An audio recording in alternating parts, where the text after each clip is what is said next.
Good morning. It is Friday, April 5th, 2024. I am Mark Sebastian, your only option. I'm joined by Leisha J. Leslie, Queen of the Candles.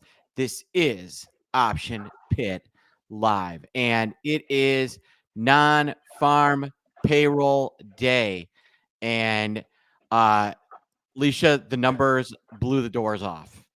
The non-farm March non-farm payrolls, 303,000 versus 214,000 expected. Uh, Wow. yeah. The unemployment rate was 3.8. Wages, month over month, up 0.3. Expected 0.3. Wages year over year, up 4.1%. Expected 4.1%.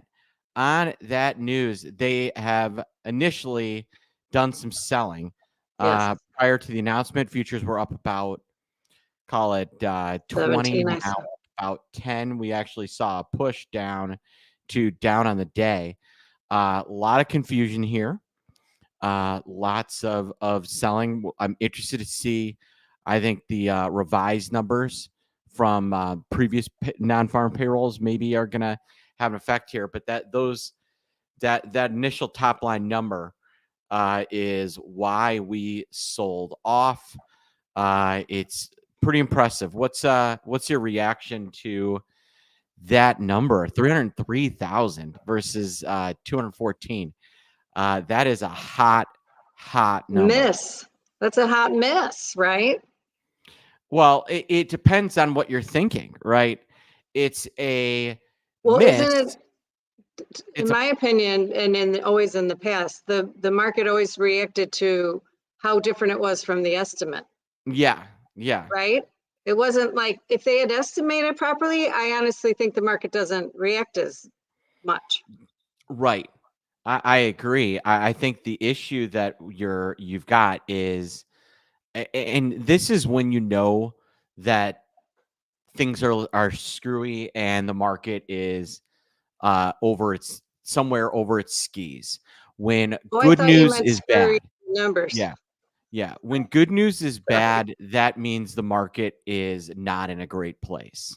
And that is what we're looking at, because this number it should be considered really good, but the market reacts to it like it's bad because we don't care about people working. We care about the rates getting cut, right? Exactly. Which is That's what so we want sad. as traders. We want rates cut. It's horrible. Right. Well, it just shows you that the market isn't the economy. The market is the market, and what people want is rates to go down so stocks can keep going up. They don't actually want the economy to be good. Wouldn't it be nice if we could just take that power away from, one guy with one sentence Yeah. yesterday? I mean, you can't tell me the guy didn't know what he was going to Oh, cause. Neil. Yeah. No, he knew It's exactly what he was doing. incredible. If Yeah. we could just get away from the Fed. Good luck. I just I'd want to love to get say away from F the Fed. I'd love to get away from the Fed, but I just don't see that happening. The market We're is now up too 16. rate reliant. Um, and I think it shows you a little bit that this is a little bit more of a house of cards than people realize. When, like I said, when we react to good news in a bad way, that tells you that the market is maybe not built on fundamentals and is built on something else. A little bit of hopium. As I'm talking, we've recovered a little bit. We're now back to up 17, but there is a lot of up and down action here. And I think it's gonna be an interesting opening hour. Can I Some show you? additional news hitting. Um, Unemployment rate 3.8%, expected 3.8.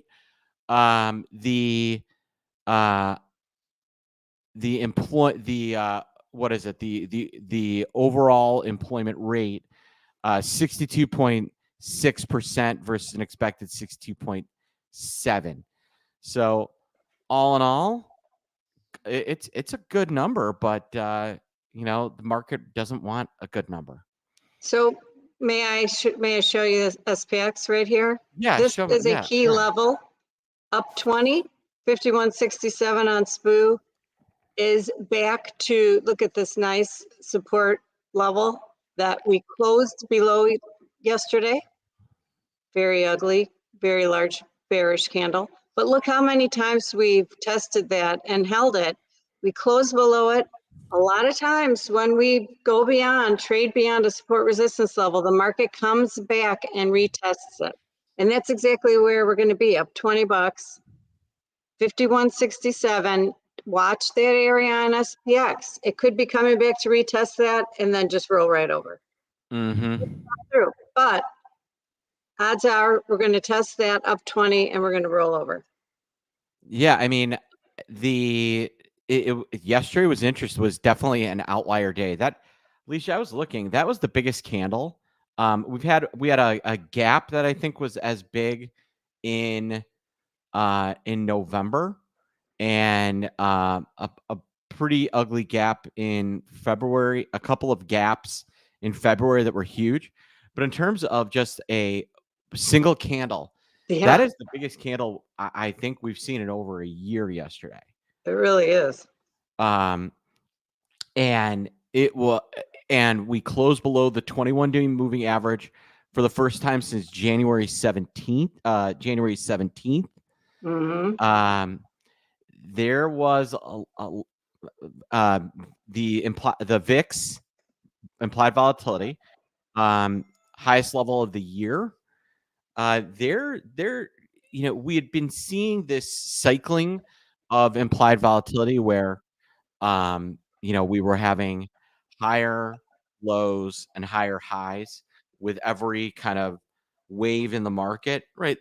Folks, the market moves in waves, right? It just doesn't go straight up and then straight down. It goes up some, then down a touch, then up some, then down a touch, then up some and down a touch. And since December, when the market was,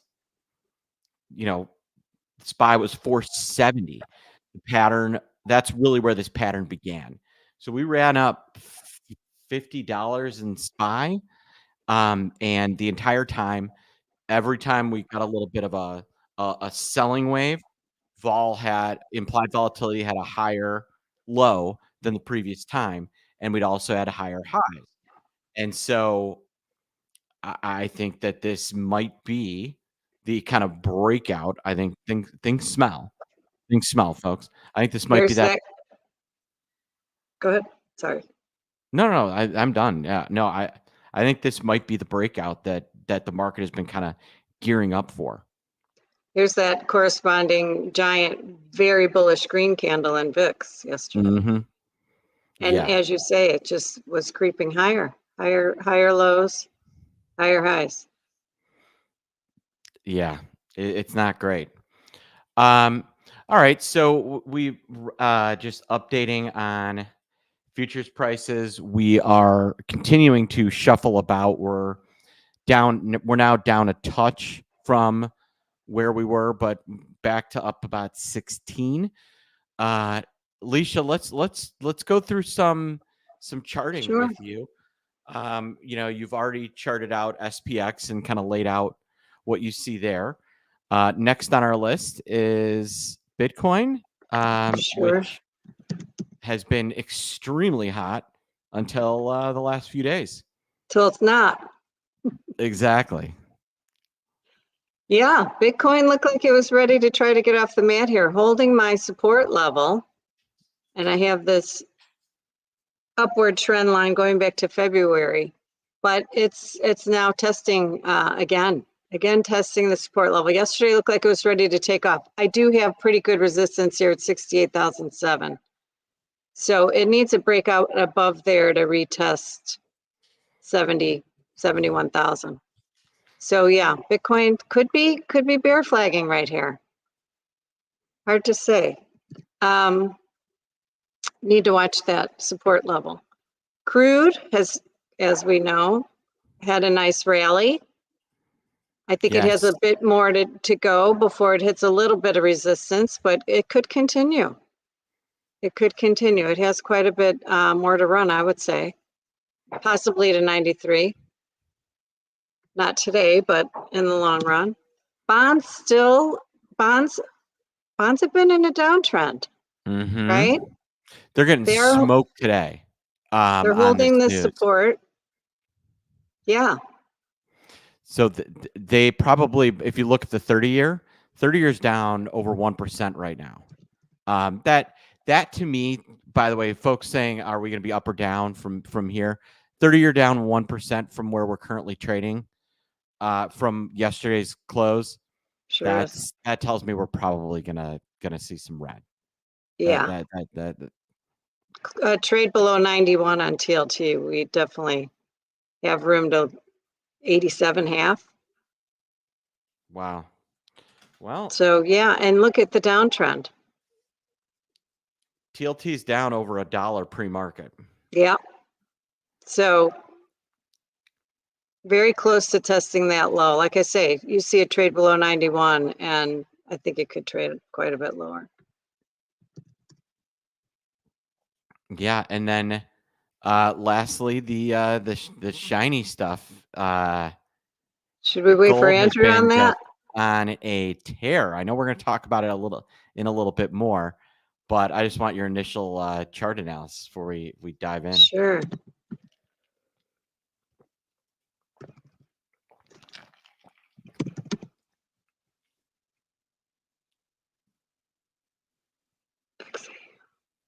I have us up against some resistance here, but this is just a pause. This is a pause, possibly bull flagging. It's up against resistance, so a lot of times it'll stop, gear up to take that next leg higher. Gold has plenty of room to run. Plenty. 23 is in the cards. We're very close. We've almost traded it. And then up from there, 24.20. And honestly, in the future, 25 half. Yeah, and what was interesting is that we've seen this rally in gold, oil, silver, and normally you would expect the dollar to be getting absolutely obliterated. Yes, That's not happening. they've disconnected, haven't they? And Yeah. look today, the dollar kind of made a double top, pulled back, held my support here though, and now we're railing again today. It's disconnected. It's at the moment. Mm-hmm. The commodities and the dollar, yeah. So All I don't know what inflation, direction. correct? Isn't that all inflation? Yeah, I mean, I think that, generally with inflation, using the dollar should be softening a little bit, you would think, but not right now. It's all, I think there's money maybe quietly coming out of the market and getting into the dollar because, like I said, I think things feel a little teetering-ish relative to where they've been. Real brief update on futures. We're now up 20. We're now up 0.5%, even though bonds are still getting shellacked, which is really interesting. Really interesting, the reaction. I'm looking to. Wanted to see what the revised numbers were. Yeah. Was there a big downward revision from last month? We've seen that happen a lot. Yes. Big headline number followed by a downward revision, but Quietly. yeah. Quietly revised. Yep. It'll be interesting. And we open up here, like I say, it's up against my that support resistance level. It'll be interesting what we do. Yeah. Maybe an opportunity to go short. To me, the only way we're going to combat this very bearish, very red, very large candle is if someone else more powerful, like Powell, takes the opposite side of what Kashkari said yesterday. Yes. I don't know. All right. There could be other things too, right? It could be, I guess Biden put the screws to Netanyahu and then the Ukraine NATO thing and we're in a huge rally. Maybe it's just time to pull back. I mean, I think that, at 3 months without touching a 21-day moving average is relatively rare, right? That's a pretty aggressive move. So at a minimum, just a little bit of a pullback would be healthy. I don't think anybody thinks that the market's going to 3,000 tomorrow. But a pullback back toward, 50, back to the 50-day moving average would make total sense here. Yeah. Well, 51 is obviously going to be a support level, right? Nice rounded number. Mm-hmm. And then below there will be like 50.38. I have 50.39. Yes. All right. Well, Leisha, have we've hit all the charts you wanted to pounce on? Yeah, unless you want to, we can bring on Andrew. Yeah, let's bring on some additional fresh perspective. Let's bring on our most powerful, powerless person, Andrew T. Giovinazzi. Andrew, thank you for generating your way here. I know that there's been some storms in Maine and you've been without power, but thankfully there's a time to buy stock in Generac, and maybe it's right now. Yeah, no kidding. It's actually not a terrible idea, but can you hear the whiz of the generator going right now? No. Oh, that's good. Not. Good. So this mic Andrew, works. What was your reaction to the move yesterday? Because I was looking for a pullback. In 0GT, I'd set up a little bearish butterfly. And it was funny. Leisha and I were talking back and forth because she and I run 0GT. I was like, hey, look at me. I'm already out. And then I watched the market sell off. And within 3 minutes from me being like, oh, look, I'm already out of half, I was like, and the rest of this fly is going to be worthless. Well, I see. That's why you take profits, though, right? That is why you take profits. Hey, you're here to take profits. You're not here to wish things into existence. So that was good trade management, taking what you did. Yeah. I don't think any. Yeah, I mean, the morning looks super strong. Closed a couple of trades in some of our products, which was good. Like getting out of some long deltas. Long delta trades. And then everything kind of stopped moving up. And then all of a sudden we went kind of from up 0.75% to even in about a half hour. Right. And then you're like, okay, whatever. And then Fed person speaking. And like, do you really think so here's one thing. They don't need to cut rates at all this year. No. But probably politically they will. But the inflation numbers have not been good, meaning I think there's still some latent inflation around because the government's spending too much money. Again, that's just my opinion. So, Andrew, they're not I don't political. think that's an opinion. I think that's also. I think there is latent inflation, and they got to stop spending. Also, job growth is coming from the government hiring people because there's. So, those things are good. Well, I'm not going to say they're good, but so there's, if we're not going into recession, stocks generally go up. So I think most of the move yesterday was kind of the bad geopolitical stuff.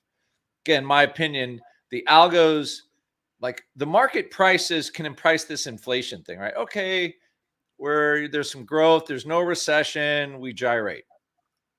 When you throw like that, Blinken saying Ukraine is going to be part of NATO, like, and the algos take that now and just blast away. Yeah. Like, we can't price the Russians getting pissed again. Everybody remember 2022, the first 3-4 months of the year, VIX was 30, right? Do you remember that? Like, what are the Russians going to do? If we reintroduce that because the Secretary of State says some stupid crap on a news conference, all of a sudden, I think that the vol perspective blows up. Like all of, because right now we're trading in a 10 realized vol market, 8 realized vol market. Besides yesterday, even yesterday's move on the close, we were down 1.25%. We haven't been able to close negative 2% at all this year once. Yeah. So, the fact that we sold off a little bit, like you guys said earlier, I don't think we've been going straight up. So eventually, stocks come down.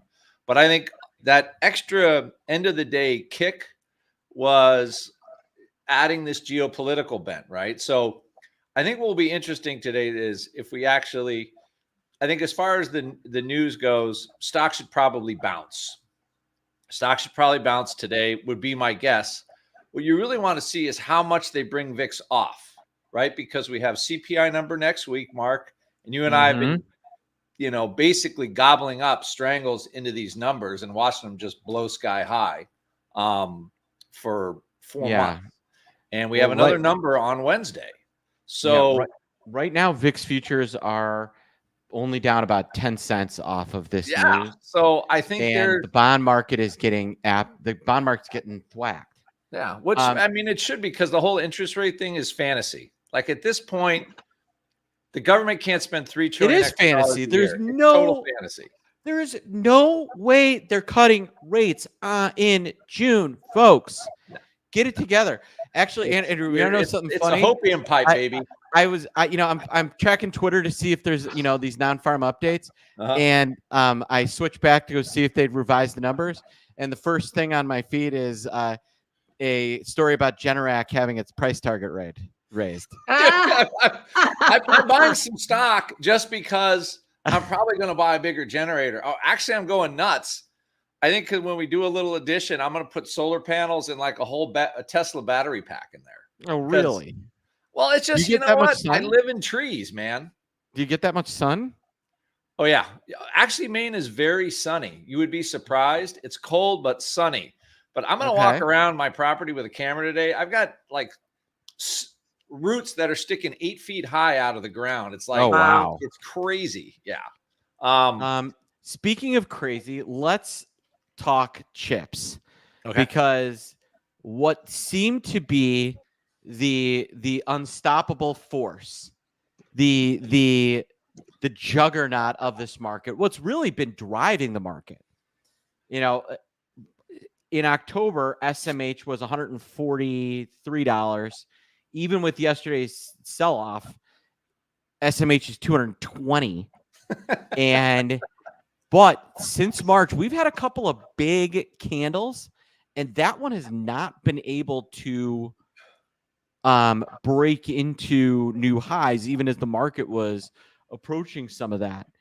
Our AI obviously driving everything. Are we in for a pause? Ooh. AI That's pause. my question. What? AI pause? Are we in for a pause? No, yeah. Are we in for an AI pause? To put it the way it should probably be spoken in English, or American English at least. What are your thoughts, Andrew? I mean, ultimately, I think the chip thing is a infinite juggernaut, basically. Now, the problem is the market has already priced it for currently as an infinite juggernaut. Yeah, like price wise. I mean, we've had Mark, Qualcomm, MU, all these stocks we've done. Those have been good stocks for us. Like writing IBM up, all that kind of stuff. So those have all been good for us. But like right now, okay, well, you're pricing some pretty crazy stuff. Now, that doesn't mean it can't happen, but it's at some point, and all these things, because, I lived through the dot-com boom. I lived through a couple of booms in my advanced age.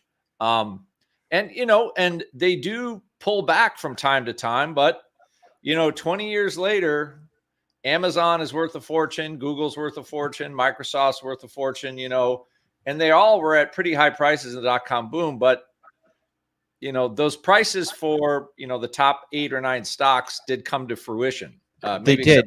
You have to pick you have to pick your winners, right? You can't just pick crap, right? If you pick up pets.com and toys.com and Webvan, Lycos.com. I think Lycos got bought by somebody. Excite. You pick up those and you're a loser. You have to pick a winner. So, you know, you don't just blanket buy IBM and Nvidia and SMCI and some of these other names. You have to pick your winners. Now, I would argue that one of the issues with like an Nvidia at this point, I don't think Nvidia is going down, but you've got to question how much of future growth is already priced in with it now being the third most valuable stock in the world. Right. But there is, looking at where that multiple, if you can go through and pick some other winners that maybe haven't priced in the next 10 years of growth or the next 5 years of growth, that is where there's money to be made. Yeah. I In mean, a Nvidia name can like, still go back to which is how we 700 found bucks and bounce Qualcomm. to 1,000, right? Yeah. I mean, our very first show, folks, if you go back to our very first show, we told you go long Qualcomm. And it is up $60 since we told you that. It's been an impressive run. That's been a good one. Yes. Not going to lie. All right. So now finally, I know we heard, Leash and I already talked a little bit about volatility. Pretty big breakout, but I want to hear everyone's perspective here. I thought the big harbinger of maybe there's a little follow through here was the move in VIX and the move in overall S&P implied volatility. That was outsized relative to the sell off. So vol went up more than the market went down by a lot, and we'd already been it's kind of cycling higher. What are your guys' reactions to kind of the VIX, the vol breakout, and what do you think and the partial backwardation of the curve? Right, like VIX is now trading at the April future is trading at a discount to the cash index, and the May future is trading on top of it. What are your guys' reactions to kind of the move in the vol complex? Do you want to go first, Leisha, or you're? Andrew, you're the expert. I would say like the curve flattened, Mark, but stayed in kind of a relative contango. So it's still looking like it's basically in the vol traders are saying, I don't know what's going on. Like, I'd say up or down 2 points because you got the CPI number coming on Wednesday. So you've got the action and then you have a 3-day wait. So volatility is basically going to price the 3-day wait and flatten the curve because all the short-term vols are going to go up. So basically, look, what's happening is folks think we're going to have a move still. I think the CPI number could, again, produce another 100-point move in SPY. Who knows which way? Mm-hmm. And they're going to leave all those short-term vols higher, which flattens the curve, which is what we have now. But I think by Wednesday after the number, Wednesday, Thursday, VIX will not be anywhere near this number. Everybody will either be freaking out because inflation is back, because now we're running on this news, or they're like, oh, inflation's just whatever. It's okay. We're going to pretend the narrative is still existing that we have a June cut, and VIX drops back to 13.5 again. I would just add that I don't think it's going down anytime soon. Mm-mm. Like you say, at least through next week. And I think we could get a pullback here. So I'm thinking VIX is going to trade higher in the next few days. I agree. Which leads us to kind of to our stock of the week. Now in this one, Andrew is going to be taking the bull case. I'm going to be taking the bear case. Leisha is our judge, jury, and executioner. Dude, you got the hard case today. I know. And so the stock that Andrew and I are going to be debating, and he's going to make the bull case, is gold. GLD, or you can use gold futures if you want. I don't really care, Andrew. The shiny stuff, the stuff that people have been loving since prehistory. Why should I go long gold now?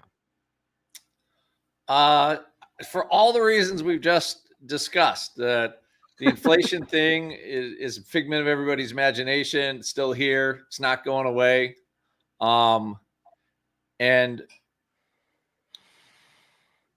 I guess that's the basic thing. People are piling in now because they are looking for alternatives, real alternatives to equities. I don't think gold is like a hedge for equities. I think it's just a different asset class.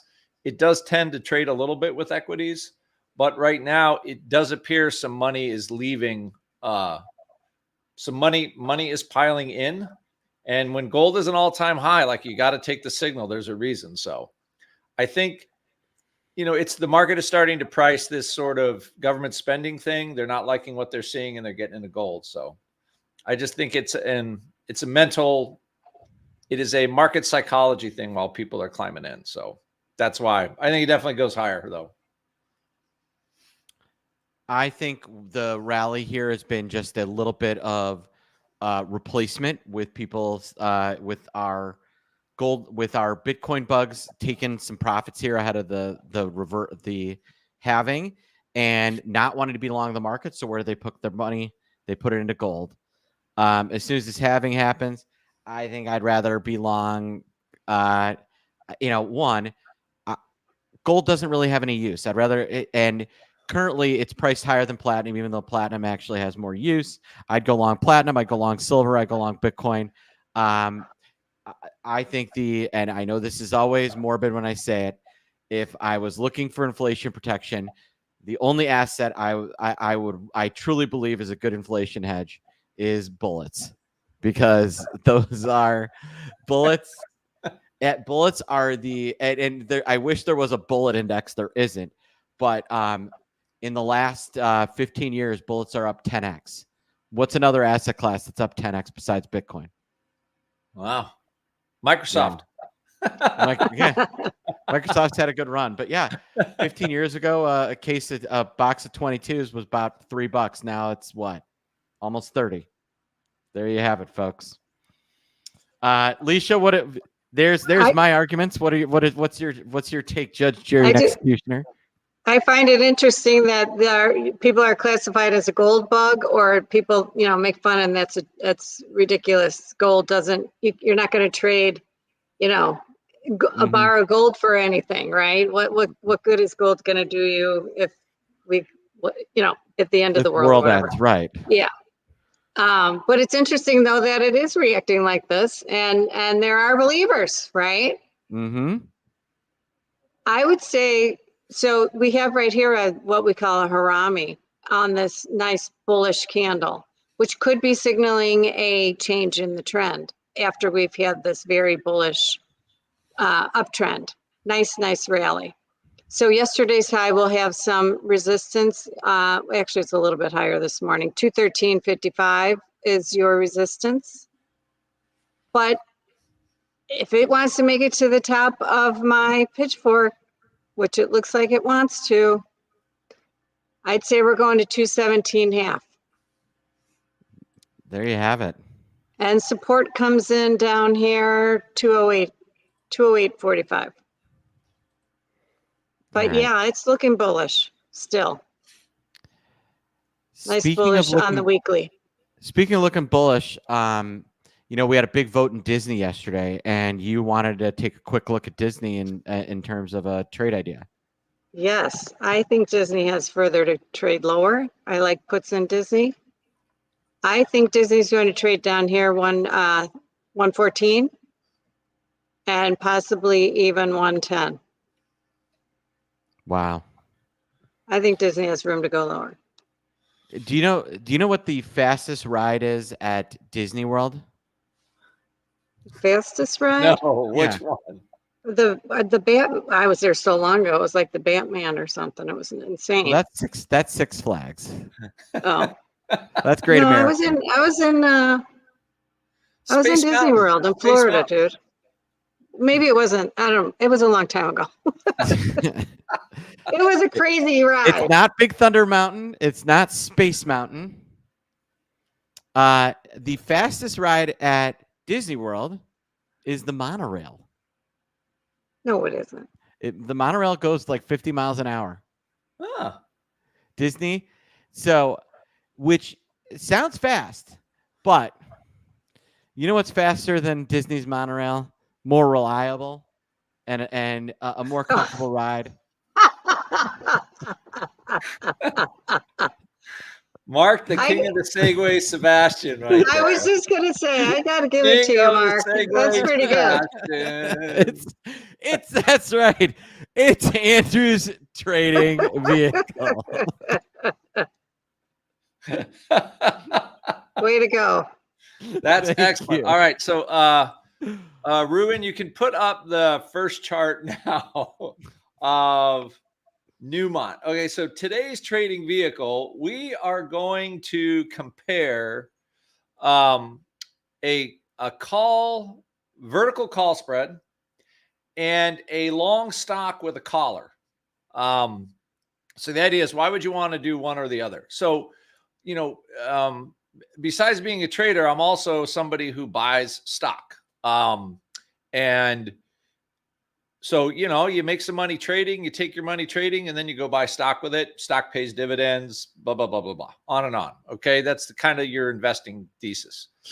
So, but inside a trading account or an investment account, where you're like, okay, let's say a 401k, let's say, I want to own stock and collect dividends, but you can trade options around the stock in your 401k. At least I do.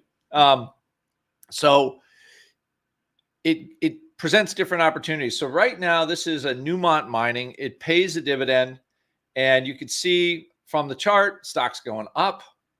And also on the bottom chart, you see volatility is relatively high. That means if you're buying calls right now, you're pretty much paying top dollar for the calls. So, which I don't really like to do. I would rather write the calls than basically buy them. And the reason is this. We'll go to the next slide.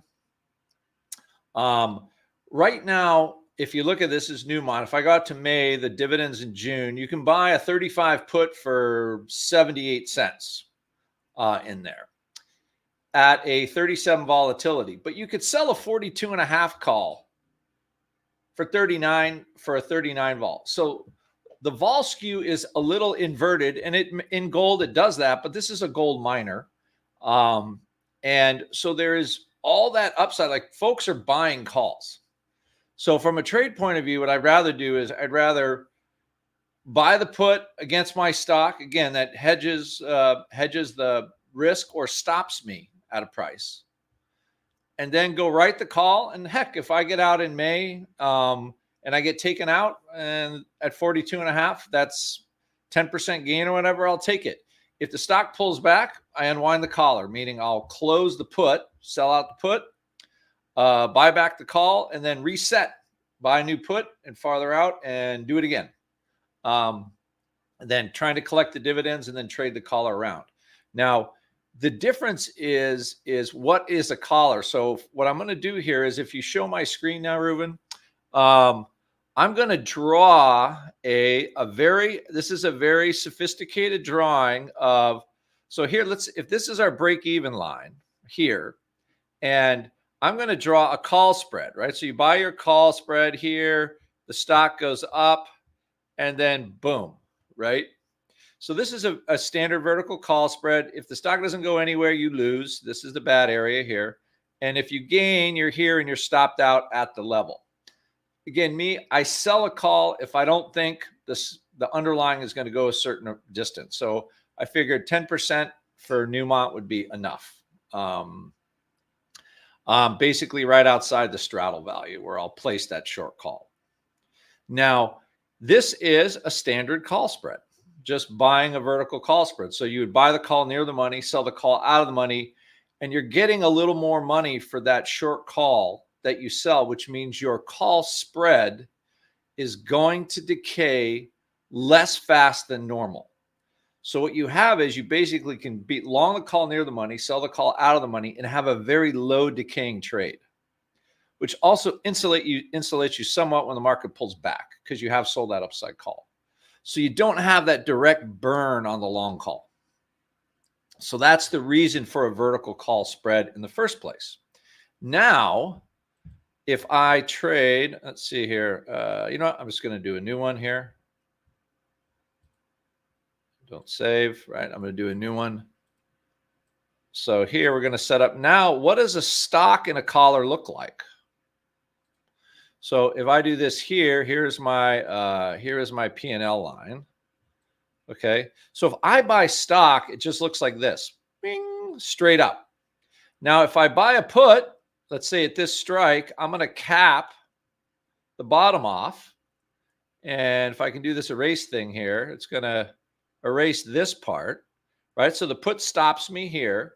And then if I sell the call on the upside, right, I'm going to cap my upside gain. So this is the call strike and this is the put strike.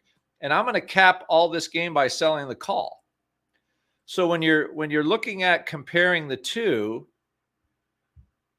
when you buy a call, when you trade a collar, long put, short stock, long put, short call against long stock, that is just a long vertical call spread synthetically. This is called synthetic equivalence. It's something we teach at Option Pit and OP Mentoring Pro and all our programs.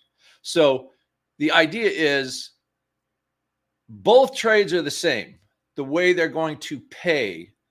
However, how you close the trade is slightly different because stock pulls back, you close your collar, reset your collar at a different time, and then you're still trading your stock, collecting the dividend.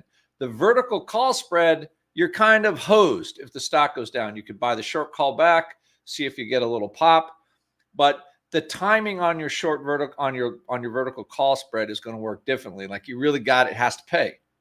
So the from an investing thesis point of view, the collar around a stock might make more sense for you. Might make more sense, and it's a trade that I put out yesterday for my students in OP mentoring. I put the same thing on. I bought the stock into the kind of the sell-off yesterday, bought a put, and I'm going to write the call today into the rally. Hopefully it rallies, but I'll sell it anyway. So I have a long stock position in Newmont put on yesterday, bought the 35 call, looking to sell the 42.5 put. And I will manage it basically just as I described. If I don't have to do anything and I'm just taking out and I get the money, that's fine with me and May. It's perfectly acceptable. I'll just write puts in it and to try to get the stock back and see if I can collect the dividend. Again, just standard buy stuff, watch it go up, investment thesis. But that's my trading vehicle today, comparing a vertical call spread with a collar against stock. What a great vehicle. All right, we've got about 1 minute left on the show. As I speak, futures have now really sold off. We're not on the lows from that initial candle, but we're trading below overnight's volume weighted average price. VIX futures are now up 10 cents. Bonds continue to get face punched with the 10-year down about, down over 0.5%. So S&P futures are 52.05. So we're holding 5,200 here. What do you guys think is going to happen for the day? Starting with Andrew. I think today will be mixed, but slightly up, but not a lot. Because I think the market is waiting for a CPI number that Kashkari guy just screwed everybody up a little bit. So I think if anything will be maybe slightly green. I think VIX will stay bid though through the day and will hold a bid at least until the CPI number comes out. Leisha, what do you got? I'm going back to revisiting that support resistance level for up 20. Really watch that level. That's 51.67 on SPX. If we fail there, buy some puts. Ooh, I like it. That'll make me ready today. Yeah. I think we're going to end up down potentially as much or worse than yesterday.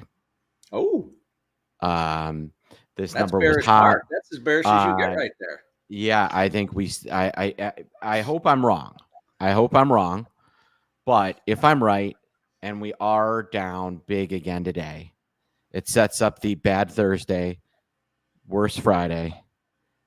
We come in Monday. We're at near all-time highs. Everybody's scared. They have a weekend to think about it. And we are, next thing you know, we're trading at the 200-day moving average. I don't think we're due for like a big, long bear market. But I think we could have a little violent correction here over the next few days leading into CPI. I think people are going to freak out. The rate cut's not happening in June. And I know it's a bold prediction, but I'm willing to put a leg out. I think that today could be a tough one for the longs. All right. So it was the Harry Potter ride. Oh, the Harry Potter ride. Okay. I had to Yeah. ask Ann. Harry Potter and Batman, exactly. They're the same thing. Well, it was nuts. Elizabeth Green had gotten sick. It was Oh, crazy. wow. Anyway, it was Harry Potter. Insane ride. All right, folks, why don't you let us know what you think, where you think the market is going to end today? If you've got questions, please feel free to let us know. You can comment or email us questions, support@optionpit.com. And we'll be happy to address them. But we are up against it. That is all the time we have for Option Pit Live. So for Andrew T. Giovinazzi, the Viking of volatility, and Leisha J. Leslie, the Duchess of Doge, the Queen of Candles, I am Mark Sebastian, your only option. This was Option Pit Live. Have a great Friday and a great weekend, everybody. Take care, everybody. Bye.